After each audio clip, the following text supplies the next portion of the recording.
सलाम अलैकुम व रहमतुल्लाह व बरकातुह। पाकीज़ा दिन में आपका स्वागत है। रमज़ान मुबारक में रोज़ों का महत्व और फजीलत कुरान मुबारक में फरमाया है।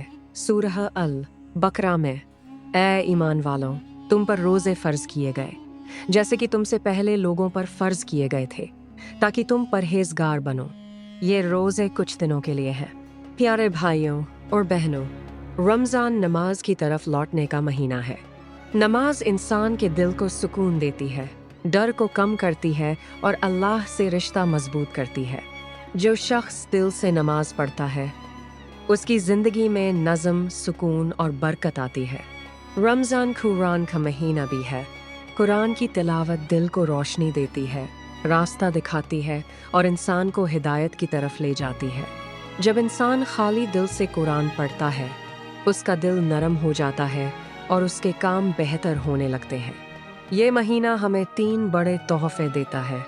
रहमत अल्लाह की ख़ास मेहरबानी, मगफिरत गुनाहों की माफ़ी, निजात बुराइयों से आज़ादी। आइए हम सब कसम खाएं कि रमज़ान को सिर्फ एक महीना नहीं, बल्कि अपनी ज़िंदगी की बदलाव बनाएंगे। नमाज को मजबूत करेंगे, कुरान से रिश्ता बढ़ाएंगे, अपने अक्ल और अच्छे अल्लाह को सुंदर बनाएंगे। अल्लाह हमें रमज़ान की असली बरकतें दे और हमारी ज़िंदगियों को पाक और रोशन बनाए।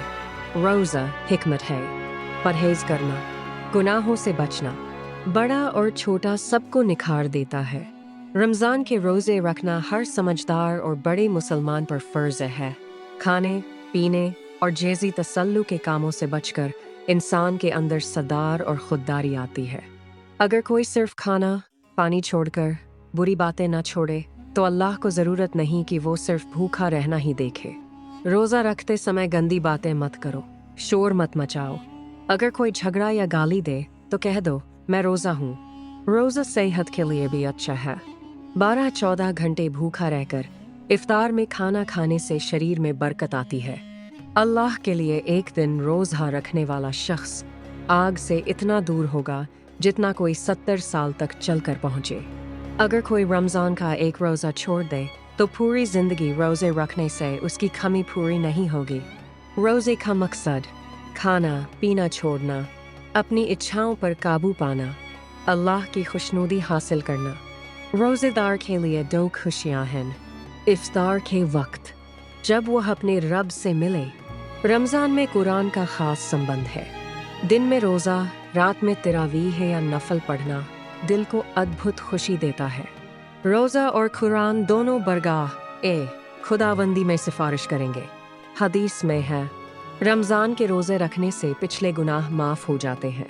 रातों में क़याम और शब कद्र की इबादत करने से भी गुनाह माफ़ होते हैं।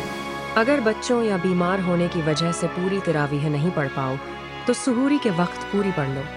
रमज़ान में ज़्यादा इबादत करो, फ़ैसबिलुल्लाह खर्च करो, जन्नत की दुआ करो। रोज़ा सर्दियों में आसान है क्योंकि दिन छोटा और प्यास कम होती है। रोज़ा रखने पर हर चीज़ की ज़कात होती है। शरीर की ज़कात रोज़ा है।